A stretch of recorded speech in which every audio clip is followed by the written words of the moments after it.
Welcome to Moms Every Day, helpful hints for a happier home. Welcome to Moms Every Day. Joining us is Dr. Troy Elms with Elms Orthodontics. And Dr. Elms, I remember wearing braces myself, and sometimes there were problems that arose that made me think it was an emergency, but really it was something that was just a problem we could tackle at home. I imagine you get some sort of questions like that from your patients. Yes, Carla, that is one thing we deal with often, is that phone call that we're trying to help the patient feel better, the mom feel better about what's expected, what's a problem, how to deal with it. And so we try to educate the patients as best we can, but sometimes that information just gets lost because there's a lot of things going on. So we just like to reassure our patients and any orthodontic patient that food caught between the teeth is really not an emergency. Having lost a colored tie, or ligature as we call them, is not an emergency.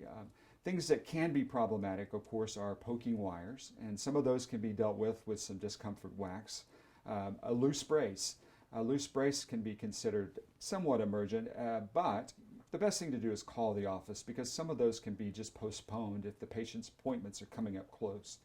Of course, when you get your braces on, your mouth gets sores in it as well.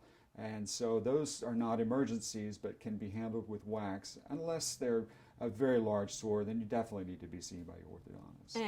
And I'm so glad you mentioned calming down mom, because I know when it comes to my son, anything, I just want to take care of it immediately. But how much does just kind of taking a step back and breathing and before figuring out the problem or the solution help out? Well, sure. I mean, educating the mom is part of the process that we do here at Elms Orthodontics. And so we want to make sure that everyone's comfortable through the process of braces. That's fantastic. Thank you so much for those great tips, Dr. Elms. Of course, if you'd like to learn more about Elms Orthodontics, just log on to momseveryday.com/BCS.